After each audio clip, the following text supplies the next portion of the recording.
Hello everyone! Today I'm going to go over how to use the Counting Us app for the 2019 Pitt Count. Before I get started, I do want to go over a couple things. For those of you who will be conducting the surveys via mobile app, you will need to download it using either Google Play or the App Store.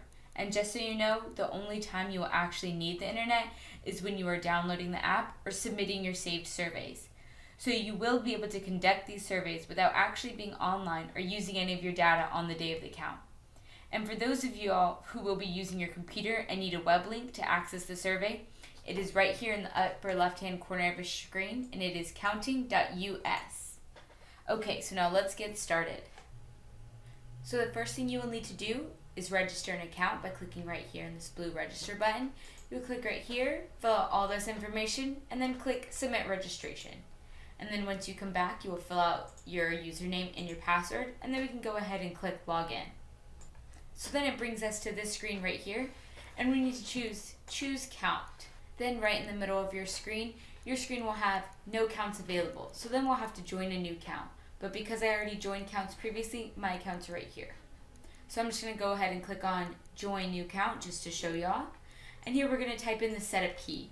And for this year's Pitt count, it is Texas 2019. And then we can hit join count. And then you'll get a nice little message that says, you are now counting for the Texas Balanced Estate 2019 Pitt Count. Okay, so now let's go ahead and click on Get Started. And then it'll bring you to this screen, the Texas Balanced Estate 2019 Pitt Count. And here we'll have the 3 survey options that we have for this year. The first is the Pitt Sheltered Survey, the Pitt Observation Tally, and the Pitt Interview, which is the same as the Unsheltered Survey option. So first and foremost, I'm just going to go ahead and go over the Pitt Sheltered Survey option with y'all first. And just so you know, this option should only be selected if you are counting people in emergency shelters and transitional housing only. So we're going to go ahead and click on the Pitt Sheltered Survey option, and then it will bring us to this box right here. And it's going to say individual or household.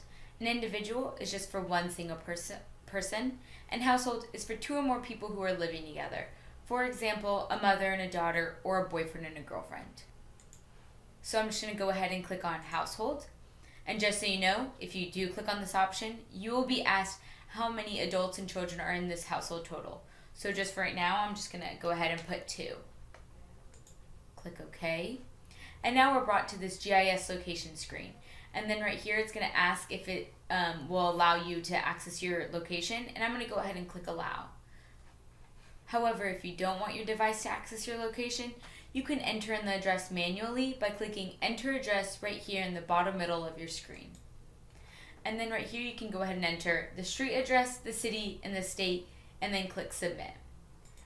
But since I allowed access, it already has me pinpointed to my exact location, so I'm just going to go ahead and click on Next Step. And then we're brought to the Select a Project page, and here you need to make sure you use the drop-down arrow to find your organization and your project. And please make sure that if you don't see your organization or project, to contact Kristen Zakor immediately at Kristen, Kristin, @thn.org. So now I'm just going to go ahead and click on a random organization, Abilene Hope Haven, and Bridge to Home, just to continue on with this demonstration. So now I can click on Next Step. And now it brings us to the Pitt Sheltered Survey. I also just want to take this time to note this section right here in the upper left-hand corner, that because I chose household in the very beginning and typed in 2 for the total number of adults and children, this section will now read, you're on member 1 of 2. So then once I finish member 1 survey, I can already go down here, click submit survey if you have internet, or save it as a draft, so I can just click save draft.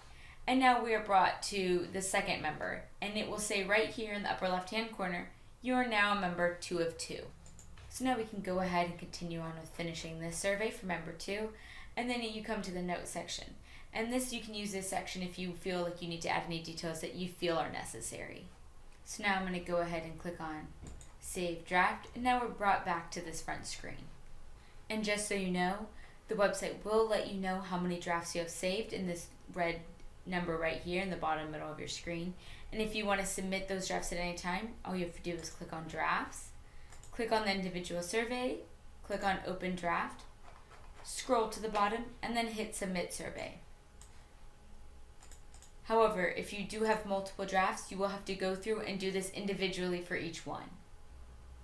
Also, please remember that any drafts that you have saved will be due by 11:59 p.m. on 1/24/19. Thank you for watching, and that is how you do a HUD PIT sheltered survey.